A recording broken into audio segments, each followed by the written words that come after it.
ভাই রে, ভাই তুই সত্যি করছিস? আমি তোরে মালিক চাচার দোকানের রসগোল্লাই খাওয়াবো। এ তুই কি করতেছিস রে? ও শালা বোকা, জানি।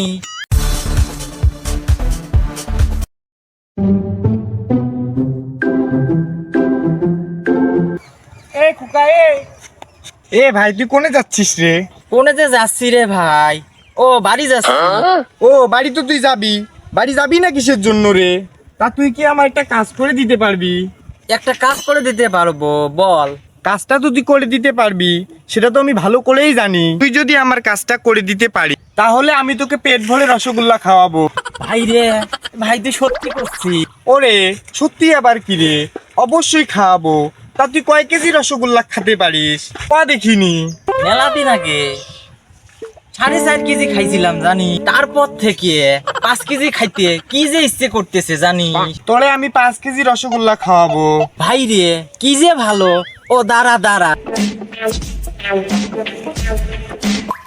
এ তুই কি করতেছিস রে? রসগোল্লার কথা শুনে বুঝেছিস মুখে নেল চলে আইছে, তাই নেল ফেলাইতেছি জানিস। এ ভাই, রসগোল্লা খাওয়াবি যখন করছি, মালিক চাচার দোকানের রসগোল্লা খাওয়াবি, আলমেরটা খাবো না। ও শালা বোকা, জানি সব কিছুতে ভেজাল, জানি দুধে ভেজাল, চিনিতে ভেজাল। ও শালা আগুন দিয়ে জাল দেয়, আগুনেও ভেজাল, জানি। আমি ওই দোকানের রসগোল্লা খাবো? আমি যে চালাক জানিস একদম। যেখানে ভেজাল আছে সেখানে খোকা নেই, থাকতে পারে বল। কোনো সমস্যা নাই, আমি তোরে মালিক চাচার দোকানের রসগোল্লাই খাওয়াবো। ভাই জানিস আমার মেলা দিনের স্বপ্ন, 1 বছর 5 কেজি রসগোল্লা খাবো।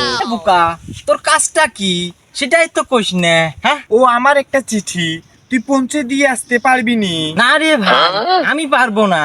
কেন, কিসের জন্য পারবি নি বল দেখিনি?